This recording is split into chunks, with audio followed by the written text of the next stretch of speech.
જય દ્વારકાધીશ મિત્રો, કેમ છો બધા? તો આજે આપણે બનાવીશું મસ્કમેલન શેક. આ મસ્કમેલન શેક આપણી બોડીને ઠંડુ રાખે છે, સાથે જ હેલ્ધી પણ છે. સૌ પ્રથમ આપણે ગેસ ચાલુ કરીશું. ત્યારબાદ 1 કપ દૂધ તેમાં ગરમ કરવા મૂકીશું.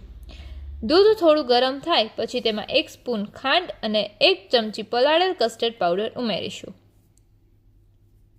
ત્યારબાદ તેને સતત હલાવતા રહીશું. આ રીતે હલાવવાથી તેના ગાંઠા નહીં પડે અને નીચે ચોંટશે નહીં. હવે તમે જોઈ શકો છો કે આપણું શેક માટેનું બેઝ મિલ્ક એકદમ ઘટ્ટ થવા લાગ્યું છે.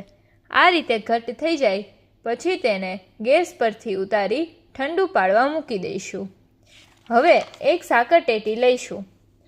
પછી તેનો ઉપરનો ભાગ આપણે કાપી લઈશું. તમે વિડીયોમાં જોઈ શકો છો એ રીતે. પછી 1 સ્પૂનની મદદથી તેની અંદરના બીજ આપણે કાઢી લઈશું. આ બીજ નીકળી ગયા બાદ આવી જ રીતે આપણે સાકરટેટીનો પલ્પ પણ કાઢીશું.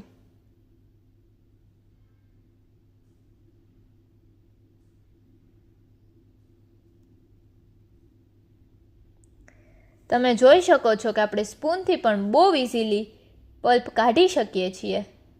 તમારે કોઈ વધારે પડતા ઇક્વિપમેન્ટની જરૂર નહીં પડે.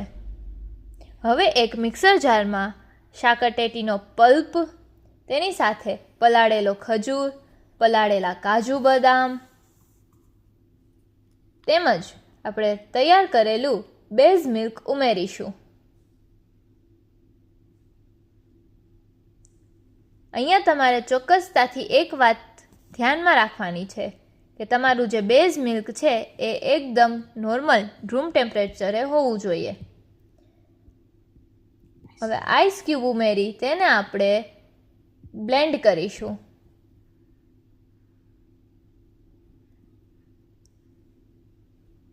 એકદમ સારી રીતે બ્લેન્ડ થાય પછી આપણે તેને સાકરટેટીનું જે બાઉલ આપણે બનાવ્યું હતું પલ્પ કાઢીને તેમાં જ આપણે સર્વ કરીશું.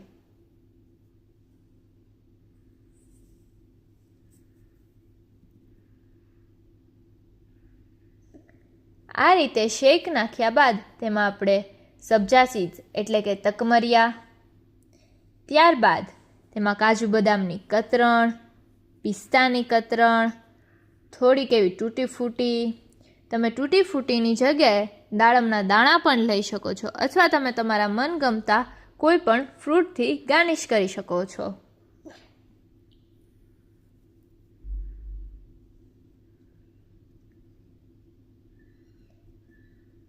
હવે રોઝ પેટલ્સ ઉમેરી તેનું ગાર્નિશિંગ પૂરું કરશું. આવી જ રીતે આપણે એક ગ્લાસમાં પણ સર્વ કરીશું. એક કાચના ગ્લાસમાં આપણે થોડાક આઈસ ક્યુબ, 2 ચમચી સબ્જા સીડ્સ એટલે કે તકમરિયા, તૈયાર કરેલું મિલ્કશેક આટલું ઉમેરી તેમાં પણ આપણે કાજુ બદામની કતરણ અને પિસ્તાની કતરણ તથા તૂટી ફૂટી અને રોઝ પેટલ્સથી ગાર્નિશ કરીશું. તો હવે આ જ રીતે તૈયાર થઈ ગયું છે આપણું મસ્કમેલન શેક, જે બાળકો તથા મોટા બધાને ખૂબ જ પ્રિય છે. મસ્કમેલન શેક તૈયાર છે આપણું. જો તમને મારી આ રેસીપી ગમી હોય તો લાઈક, શેર અને સબસ્ક્રાઈબ કરો. જય દ્વારકાધીશ મિત્રો, કેમ છો બધા? તો આજે આપણે બનાવીશું